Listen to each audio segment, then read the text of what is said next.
nas diferentes fases da minha vida, eu tive diferentes coisas que concorreram com a palavra de Deus.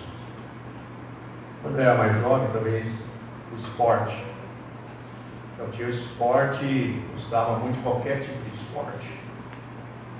Não era bom em nenhum deles, mas gostava de todos os esportes. Nas férias, 6 horas da manhã estava naquela quadra ali e voltava só quando minha mãe me chamava. Os meninos até já sabiam, sua mãe está lá na frente da sua casa. Minha mãe morava aqui, meus pais moravam na ponta da praça aqui. Então quando ela saía, alguém me avisava. Eu tentava dar um migué, né?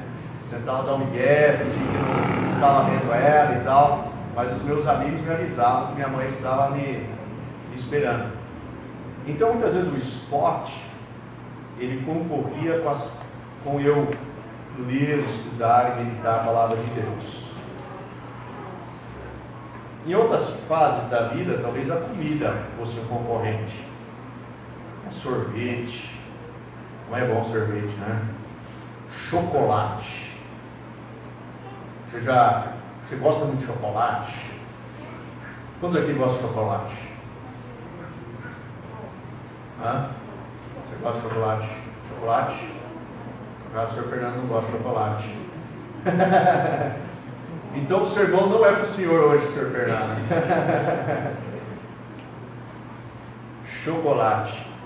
Mas às vezes a comida, né? Você tem tanto prazer na comida, de fazer, preparar comida, de comer, que você acaba se tornando concorrente para a palavra de Deus.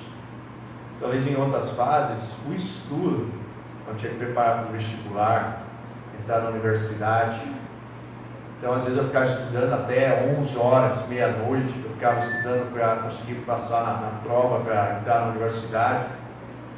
E aquilo lá às vezes concorria com a palavra de Deus. Talvez hoje aquilo que concorra com a palavra de Deus seja o trabalho. Eu gosto de trabalhar, de pesquisar, de fazer isso. E muitas vezes isso acaba concorrendo com a palavra de Deus também. Então eu sei, cada um de vocês com certeza tem algum objeto na vida que concorre de você gastar tempo com as palavras de Deus. E eu escolhi um desses objetos, que talvez quase todos vocês gostem, que é o chocolate. Como é que você faz para gostar mais disso aqui do que das palavras de Deus? Esse era o problema que o salmista também tinha. Se você ler o Salmo 119 inteiro, você vai ver que ele começa a colocar diferentes objetos do lado das palavras de Deus. Ele coloca, por exemplo, mel, comida. Ele coloca dinheiro, ouro e prata. E ele compara com as palavras de Deus. E ele, de alguma forma, conseguiu desejar mais as palavras de Deus, a lei, os testemunhos do Senhor, do que esses outros objetos. Então eu acho que ele pode nos ensinar como nós podemos, qual é o caminho a nós percorrermos. Que trilha que nós temos que seguir para que nós possamos ser iguais a ele. E termos mais desejo pelas palavras de Deus do que por esses outros objetos. Então, se você deseja ter mais desejo pelas palavras de Deus do que o chocolate, você precisa primeiro colocar os dois objetos lado a lado. De um lado você tem a Bíblia, as palavras de Deus, e do outro você tem aquele objeto que é concorrente. O salmista fez isso. Ele colocou, por exemplo, o mel. O salmista se perguntasse assim: qual é o alimento mais prazeroso do mundo? Mel. Então ele colocou o mel do lado das palavras de Deus. Diz: não, as palavras de Deus, elas são mais desejadas que o mel. E ele então coloca isso em palavras poéticas. Ele diz: ó, quão doces são as tuas palavras ao meu paladar, mais doces do que o mel à minha boca. Tem comparação o mel com a palavra de Deus? Não tem. Não tem. A minha esposa disse, quando eu estava meditando nesse texto, é mentira de pastor, tá? Mas a minha esposa disse, quando eu estava meditando nesse texto, de que se o salmista vivesse hoje, ele não iria usar o mel, mas o chocolate. Por isso o título do sermão. O chocolate foi uma invenção maravilhosa na história. Olha, ele não existiu sempre. Algum dia, alguém pegou cacau, começou a processar o cacau e descobriu, opa, tem coisa muito gostosa que sai daí. E começou a se transformar no chocolate, cada vez mais naquilo que nós conhecemos hoje. O chocolate, no início, era algo que só a elite comia. Ninguém mais comia chocolate. Só a elite. O chocolate ele era tão precioso e ele era tão desejável que ele era conhecido como alimento divino. Esses foram os primeiros apelidos do chocolate, alimento divino. Olha, quando eu descobri isso, eu não poderia talvez usar a ilustração melhor que isso, porque nós estamos comparando um alimento divino com outro alimento divino, o chocolate. Se você pudesse ter diante de você aqui chocolate e as palavras de Deus, você pode comer quanto chocolate você quiser, chocolate até enjoar, o melhor chocolate do mundo, o que você escolheria comer? As palavras de Deus ou o chocolate? Acho que não tem comparação, né? Não tem comparação.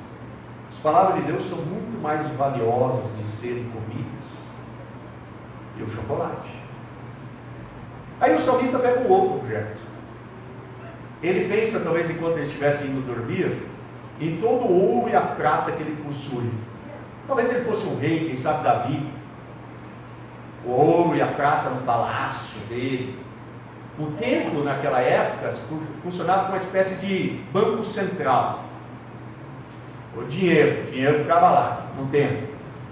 Então, todo o ouro e a prata no templo. E ele começou a meditar nisso.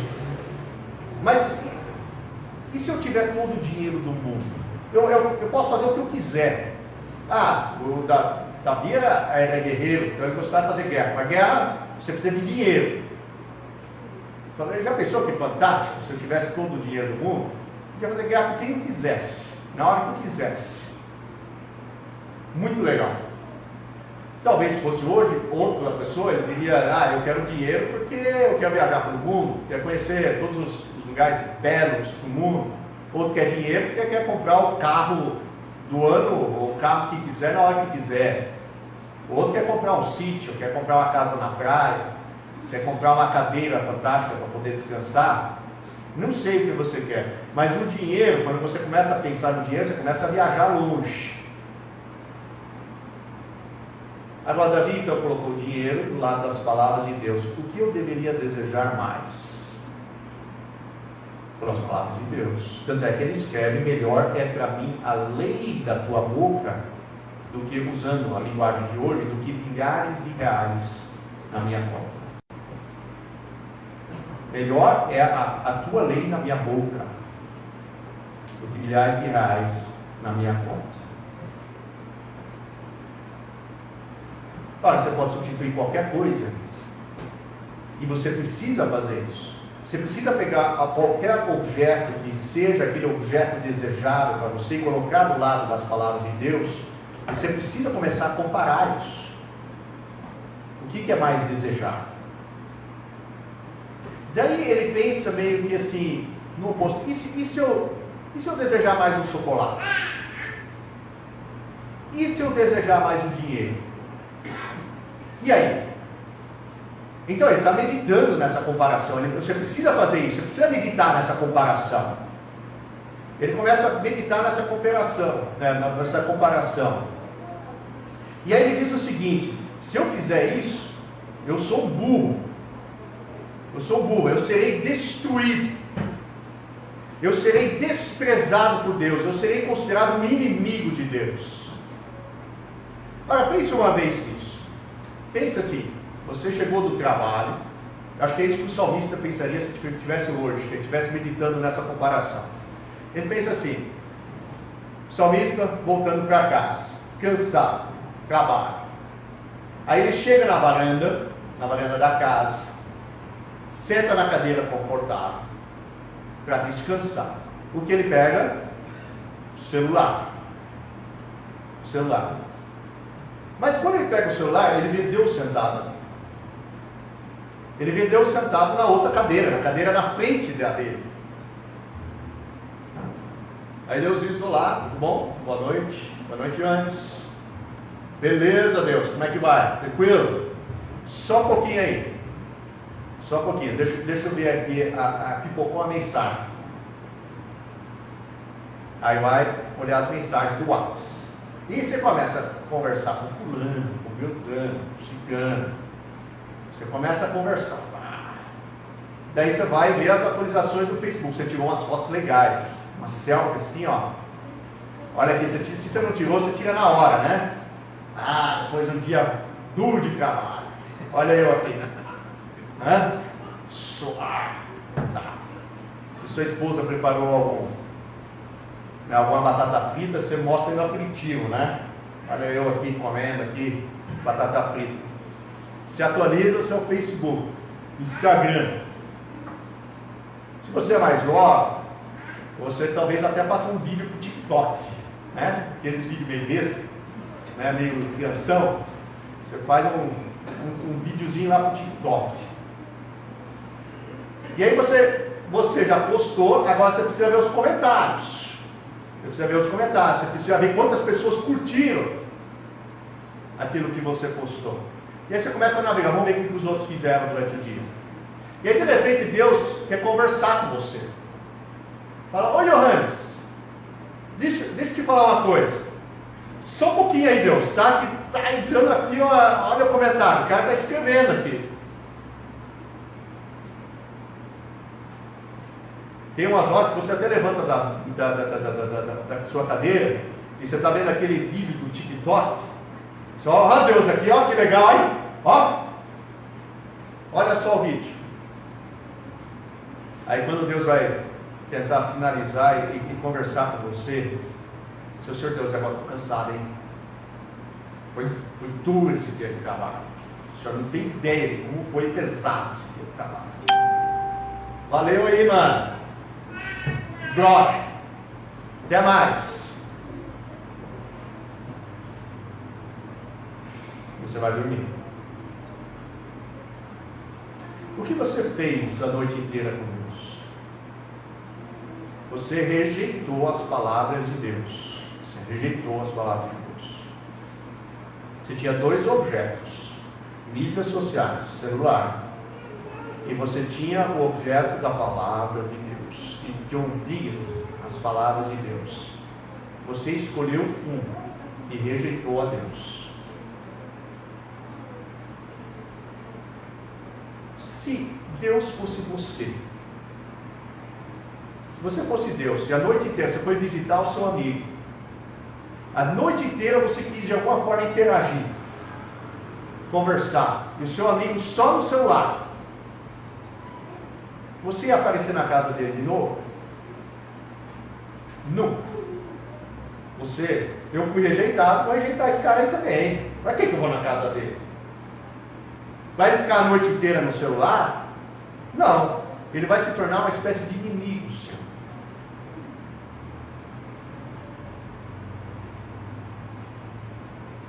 Davi pensou nisso, o salmista pensou nisso.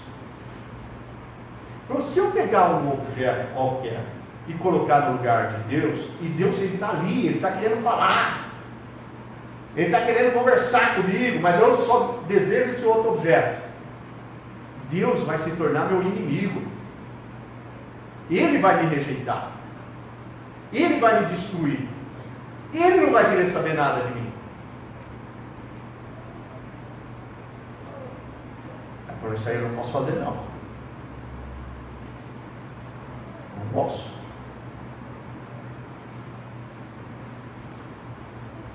Então a primeira coisa que você precisa fazer é meditar na comparação dos dois. O chocolate e nas palavras de Deus. O que é e deveria ser mais desejável? E o que vai acontecer se você não tornar as palavras de Deus mais desejáveis? Você vai ter a Deus como seu inimigo. Deus vai rejeitar você. Deus não vai querer estar com você. Depois muitos perguntam, o Rabi Zacarias disse, ainda que ele tenha falhado gravemente ao longo da sua vida, mas Rabi Zacarias disse, muitos cristãos reclamam, porque Deus parece ausente. E ele diz, na realidade, Deus está onde você sempre o deixou. Você nunca deu a mínima para Ele. Todos os dias Ele quer conversar com você. Você não dá a mínima para Ele. Mínima, não quer saber dele. Ora, Ele não aparece mais na sua casa. E você vai reclamar depois disso? Por que Deus não está presente no meu sofrimento? Eu estou aflito, eu preciso da presença de Deus. Mas você nunca quis saber nada dele. Ou como a pessoa se sente, como você se sente, quando na sua casa uma pessoa aparece só quando precisa das coisas.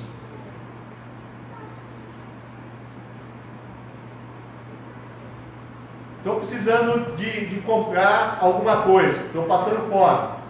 Aí a pessoa bate na sua casa. Está tudo bem, tudo tranquilo, não aparece na sua casa.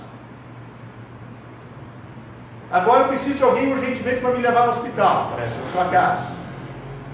Está tudo tranquilo, está todo mundo bem em casa, não aparece na sua casa. Como é que se sente? Usado. É usado. Sente usado. Por quê? Porque você quer muito mais que isso. Você quer uma relação com aquela pessoa. Você não quer só que a pessoa se relacione com você quando está precisando de alguma coisa. Agora, se você só quer se relacionar com Deus quando você está com um dodóizinho, quando você está sofrendo, quando as coisas estão ruins, e aí você vai conversar com Deus, Deus se sente da mesma forma, meu amigo. Da mesma forma, usado. Deus não é um Deus que você usa e descarta. Deus não é. Ele às vezes propositadamente vai rejeitar você, porque você só quer usá-lo. Ele disse isso para os judeus: vocês só estão aqui porque estão atrás de comida. Vão para casa. Na hora que vocês quiserem mais do que comida, vocês quiserem ter uma relação comigo, aí beleza. Então a primeira coisa que vocês precisam fazer é isso: comparar esses dois. Comparar os dois objetos. Segunda coisa que nós podemos aprender com o salmista: nós precisamos pedir a Deus para que desperte em nós o desejo pelas palavras de Deus. Precisamos pedir para Ele. Deus está sentado ali na varanda e fala: olha, mas que droga, Deus, eu preciso desejar conversar com o Senhor, mas de alguma forma isso aqui me atrai mais. Me atrai mais. Peça para Deus. De alguma forma, todos nós, quando nascemos, nós nascemos em pecado, com os desejos maus. Nós não nascemos com desejo para ouvir a Deus. Nós não queremos isso. Não queremos isso. Então nós precisamos pedir a Deus: desperte em nós esse desejo. É isso que o salmista faz aqui o tempo todo. Você lê o Salmo 119 inteiro, o tempo todo ele pede por isso. O tempo todo. Ele diz, por exemplo: ensina-me, Senhor, o caminho dos teus decretos. Aí logo depois ele diz: inclina o meu coração para os teus estatutos, e não para a ganância, não para o dinheiro, não para o ouro e a prata. Depois ele diz: jamais tire da minha boca a palavra da verdade. Ele está pedindo: Senhor, dê-me esse desejo pela sua palavra. Eu quero, eu preciso disso para a minha vida. Então o salmista acredita que Deus possa dar esse desejo. Por que Deus pode dar esse desejo? Sabe por que Deus pode dar esse desejo para você? Porque um dia o próprio Deus, o Filho, Jesus, ele veio a este mundo e jamais desejou chocolate. mais do que as palavras de Deus.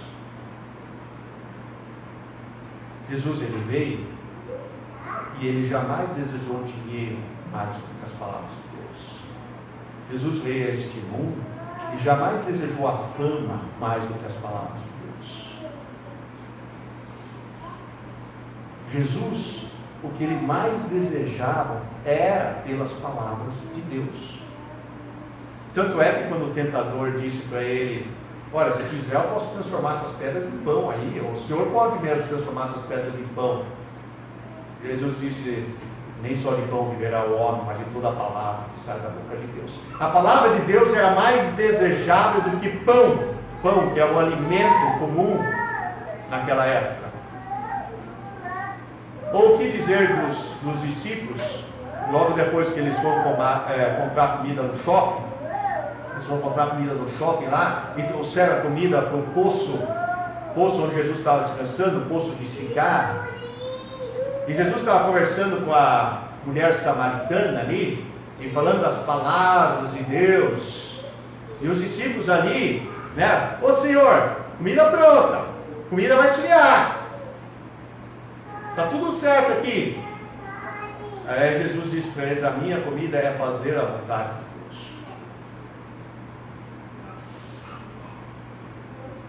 Jesus não teve problema com desejos errados. Ele sempre desejou mais comer das palavras de Deus do que comer qualquer coisa que fosse o chocolate. Também o dinheiro, também a fama. O próprio tentador disse: olha, se o Senhor me adorar, isso aqui tudo é seu. Jesus disse: não, Deus é suficiente para mim. As palavras de Deus são suficientes para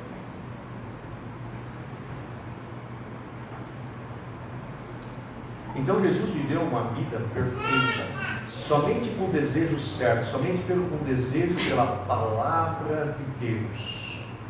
Só que tem uma questão: ele foi rejeitado e destruído, como se fosse alguém que só tivesse desejos errados.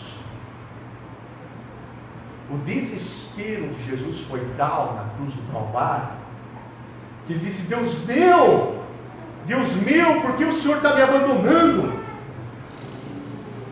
Todas as vezes que o Senhor esteve sentado na varanda, eu conversei com o Senhor, eu ouvi as suas palavras, eu queria obedecer às suas palavras. Mas por que o Senhor está me tratando como se eu fosse alguém que só usasse o Senhor, que não tivesse os desejos certos pelo Senhor?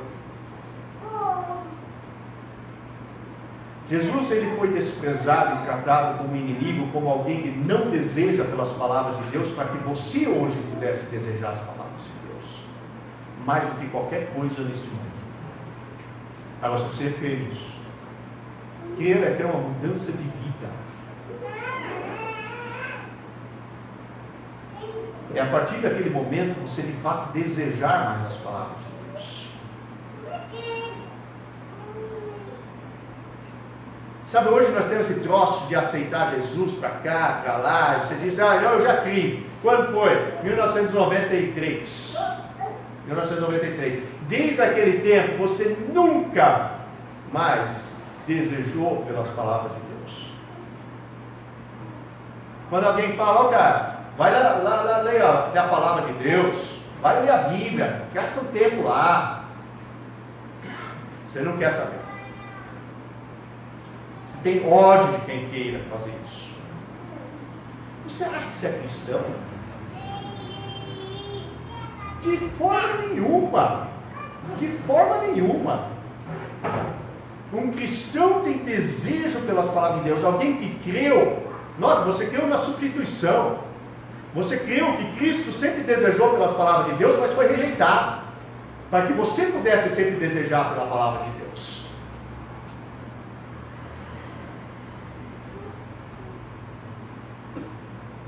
Então, se você já creu, mas ainda assim às vezes luta no seu dia a dia pelas palavras de Deus, para ter esse desejo, peça a Ele.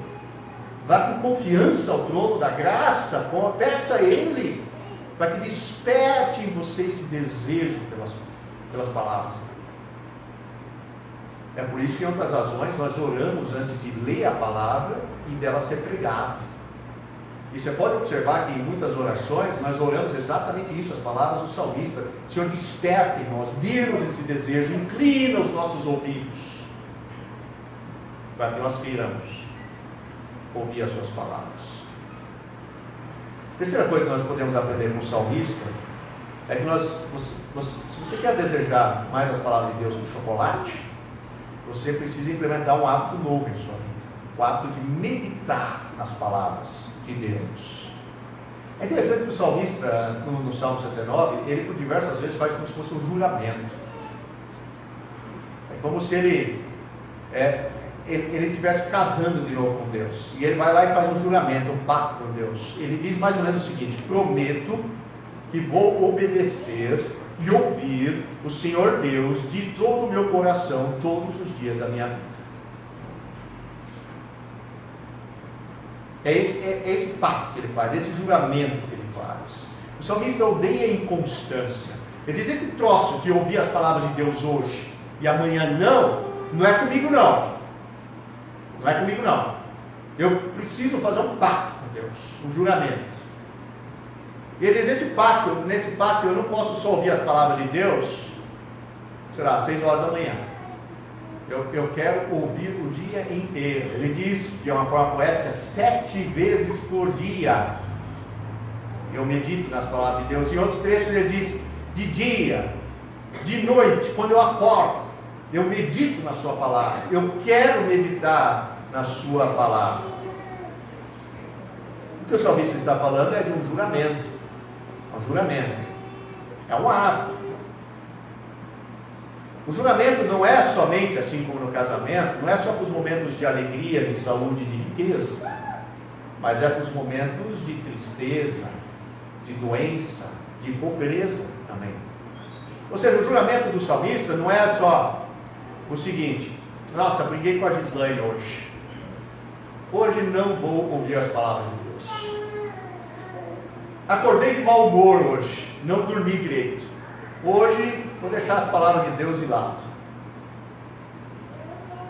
Ou quem sabe você diga: hoje eu tenho que trabalhar muito, tem muito trabalho pela frente. Vou deixar de lado as palavras de Deus. O juramento do salmista não é disso. O juramento do salmista é: eu quero o tempo todo as palavras de Deus dentro da minha vida. Ele está falando de um hábito. Um hábito é algo que se repete. Você faz o tempo todo de novo, nova e novamente a mesma coisa. Sabe, talvez você diga: mas eu não tenho esse desejo de ler tanto assim as palavras de Deus. Então o que eu faço? Simplesmente vá lá e leia. E leia. Ah, mas isso não é errado? Eu só tenho que fazer aquilo que eu desejo? Negativo. Negativo. Na vida nós não fazemos só aquilo que nós desejamos. Na verdade, nós como cristãos entendemos exatamente que a maioria de nossos desejos que vêm desde a nascença são errados, são pecaminosos. Então nós deveríamos ainda mais compreender que nós não fazemos somente aquilo que nós desejamos. De fato, muitas vezes o desejo é despertado enquanto nós fazemos aquilo que nós não desejamos, mas fazemos todos os dias. Já por diversas vezes conversei com pessoas, eu tenho que conversar com outros porque eu mesmo faço isso, mas, por exemplo, pessoas que disseram: eu preciso mudar meus hábitos alimentares. Aí começa a comer salada. Daí a pessoa disse assim para mim: olha, Johannes, primeiro dia foi uma droga, eu não queria comer nada daquilo lá, não gostava de nada daquilo lá. Eu não tinha prazer em comer aquilo lá. No outro dia repeti a mesma coisa. Comi salada de novo. No outro dia, comi salada de novo. E por aí foi indo. Todos os dias comendo salada. E aí ele falou assim para mim: Johannes, hoje eu não sei como é que eu conseguia comer aquelas porcarias antes. Eu não sei. Eu tenho prazer em comer saladas. Prazer. Por quê? Porque ele foi repetindo isso todos os dias. É assim. Qualquer hábito é assim. Fale com muitos que fazem academia. Você acha que se você tem que começar a fazer exercício físico, é porque você tem um hábito bom? Claramente você não tem o desejo. Você não tem. Se eu tivesse o desejo de correr, de fazer exercício todos os dias, eu não estava com essa barriga aqui. Eu só tenho essa barriga porque eu não tenho desejo. A única forma de mudar os desejos é eu todos os dias ir lá marcar com o cunhado, né? Peterson, tá? Você casou e a gente parou de fazer isso, hein, cara? Casamento foi mal para você. 5 horas da manhã acordar, caminhar todos os dias. Mas eu não tenho desejo, é chato acordar 5 horas da manhã. Eu não tenho. Vai lá e faz todos os dias.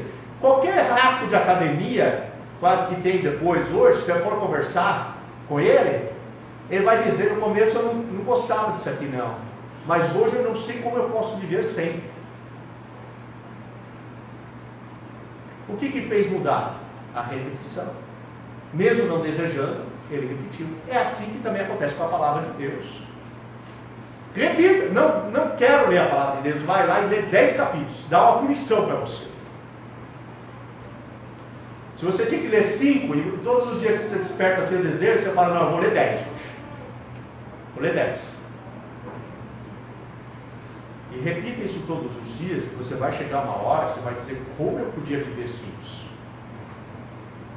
Sem esses desejos profundos pela palavra de Deus. É a prática que traz os desejos. Isso a gente já sabe de muito tempo, a ciência sabe disso, etc. Todo mundo sabe disso. Qualquer livro de hábito que você lê vai dizer exatamente isso. Vai lá e faça simplesmente. Vai lá e faça e repita aquilo que você está fazendo. Então ele faz um juramento. Eu vou estar todos os dias com as suas palavras. E ele cita alguns métodos nas suas poesias. 3 métodos, pelo menos, ele cita. Ouvir as palavras de Deus. Vocês estão ouvindo agora as palavras de Deus. Depois ele coloca memorizar. E finalmente meditar. Meditar nas palavras de Deus. 3 métodos ele usa. 3 métodos ele usa para que tenha esse desejo pelas palavras de Deus. Olha, quando Gislaine e eu, na nossa juventude, nós estávamos começando a ficar namorados, né? Dava aquela olhadinha, ficava naqueles olhares, eu ficava sonhando com ela todos os dias, aquela coisa toda. Naquela época não se tinha celular para ficar escrevendo mensagem um para o outro. Mas a gente escrevia cartas um para o outro. Né? Todo sábado eu ia para o jovem já esperando uma carta. Ficava bravo se ela não mandava uma carta para mim. Eu trazia uma carta para ela. Domingo ia na igreja, mesmo que fosse culto domingo de manhã, depois do sábado a gente tinha outra carta. A gente passava a noite e escrevia uma cartinha lá. Hoje nós temos umas centenas dessas cartas em casa. Depois, jovens, a gente ensina vocês como é que se faz o negócio. Tá bom? A gente pode ter umas aulas lá, como é que se escreve umas cartas. Mas, quando eu recebi uma carta dela, aí eu não ficava pensando assim: nossa, que saco, vou ter que ler esse troço aqui agora. Puxa vida, que chato isso aí. Não, eu devorava aquela carta. Eu devorava. Aí eu lia de novo, deixa eu ver se eu... Nossa, ela escreveu "eu te amo" aqui, aí dava. Eu devorava a carta, principalmente quando ela começou a morar mais longe. Depois ela mudou para São Paulo, mudou para Angra dos Reis. Ainda mais, eu ficava lendo aquelas cartas. A repetição, o fato de eu ler muito aquelas cartas, fez com que eu começasse a memorizar aquelas cartas. Não foi porque eu queria, sabe, vou memorizar agora. Não foi por causa disso. Mas foi porque eu lia novamente e eu já começou a entrar na minha cabeça. Comecei a guardar no meu coração aquelas palavras. Eu podia começar a ler uma carta, eu já podia dizer o que vinha depois naquela carta. E chegou uma hora que é natural isso acontecer, você começa a meditar nas cartas. O que é meditar? Meditar é você falar para si mesmo. É você falar para si mesmo. É você começar a aplicar aquilo lá na sua vida. Você começar a aplicar. Então, eu falava comigo mesmo as implicações daquelas cartas. Falava assim: ela me ama mesmo. Acho que um dia eu vou casar com ela. Isso vai acontecer. Daí eu lembrava do outro rapaz que gostava dela. Aí eu dava risada. Ela falava: se ferrou, meu. Se ferrou. Ela é minha, ela não é sua. Vai arrumar outra. Ela agora é minha. Então eu pensava nas implicações disso. Isso é meditar. Você começar a pensar nas implicações disso. O que é verdade se essas cartas forem verdadeiras? É isso que você precisa fazer. A palavra de Deus. Precisa ouvir. E tanto você ouvir nova e novamente a mesma coisa, você vai guardar, você vai começar a memorizar isso. E chega uma hora que talvez seja a coisa mais desprezada nos dias de hoje no cristianismo, que você vai meditar nessas palavras. Você vai começar a falar elas para si mesmo. Você vai pensar nas implicações disso para a sua própria vida. Isso ninguém mais faz hoje. Ninguém mais faz. Vou citar um exemplo. Digamos que você lê no texto de hoje, estava a leitura da lei de Deus, Êxodo 20. Aí você leu lá, não matarás. Não matarás. Daí você começa a pensar nisso. Por que Deus disse que nós não devemos matar? Por que será que Deus disse? Ora, porque Ele é vida. Deus é vida, Ele não gosta da morte. Então, Deus disse para nós não matarmos. Por que mais? Por que Ele disse que nós não devemos matar o próximo? Porque Ele criou todo ser humano à imagem dele. Cada um de nós aqui carrega a imagem dele. Então, matar é errado. Não pode ser certo. Matar. Quais são as implicações disso? Matar qualquer ser humano é errado. Mesmo que ele esteja dentro do corpo de uma mulher. Temporariamente. O aborto. É errado. É outro ser, é um ser criado à imagem de Deus. Errado, é simplesmente errado. Tirar a vida sempre é errado. Claro que tem situações em que você pode ter dilemas éticos, nós não estamos falando disso. Mas é errado. Aí você tem que começar a pensar mais as implicações disso. Mas por que uma pessoa mata a outra? Por que chega no ponto de uma pessoa matar a outra? Ora, tudo isso nasce do ódio, né? Da raiva, amargura, ira no coração da pessoa. É lá que começa a morte. Você matar o próximo. Mas o que Jesus está fazendo no Sermão do Monte, por exemplo? Cara, o Antigo Testamento está o tempo de dizer. Ele não está dizendo só porque você não pegou uma faca e meteu no peito do outro, que você está errado. Ele diz que quando você diz para o próximo, eu odeio você, você já começou o processo da morte, de matar o próximo. Já começou. Jesus diz, então, vocês ouviram o que foi dito aos antigos, não matarás, eu porém digo para vocês, qualquer que disser para o outro, eu odeio você, você é um louco, já em seu coração cometeu assassinato. Ele está pensando nas implicações disso. As implicações disso. Você precisa fazer isso. Você precisa pensar nisso. Isso é meditar. Isso é meditar. É isso que você precisa fazer todos os dias quando você faz. A vaca faz isso muito bem, né?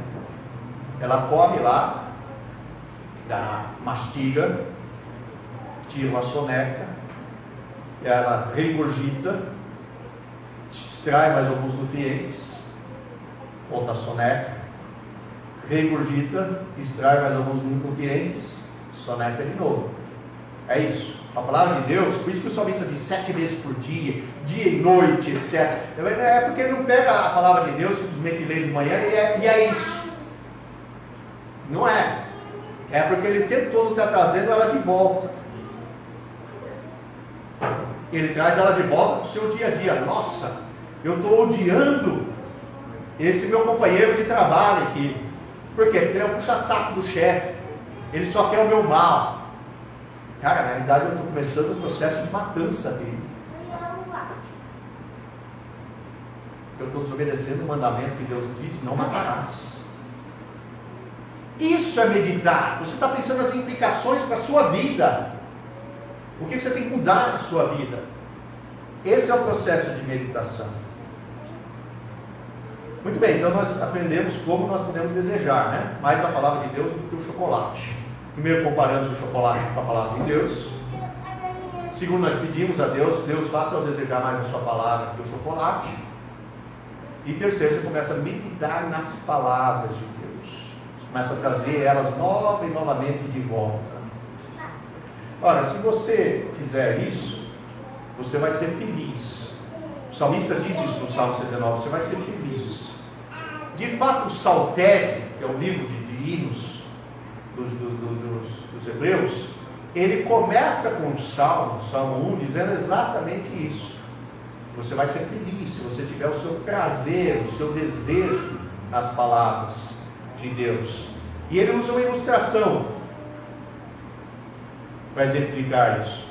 Ele diz: você será como a árvore plantada junto às águas correntes, onde as folhas não murcham, nem as flores caem, e onde dá o seu fruto a cada tempo, a estação certa.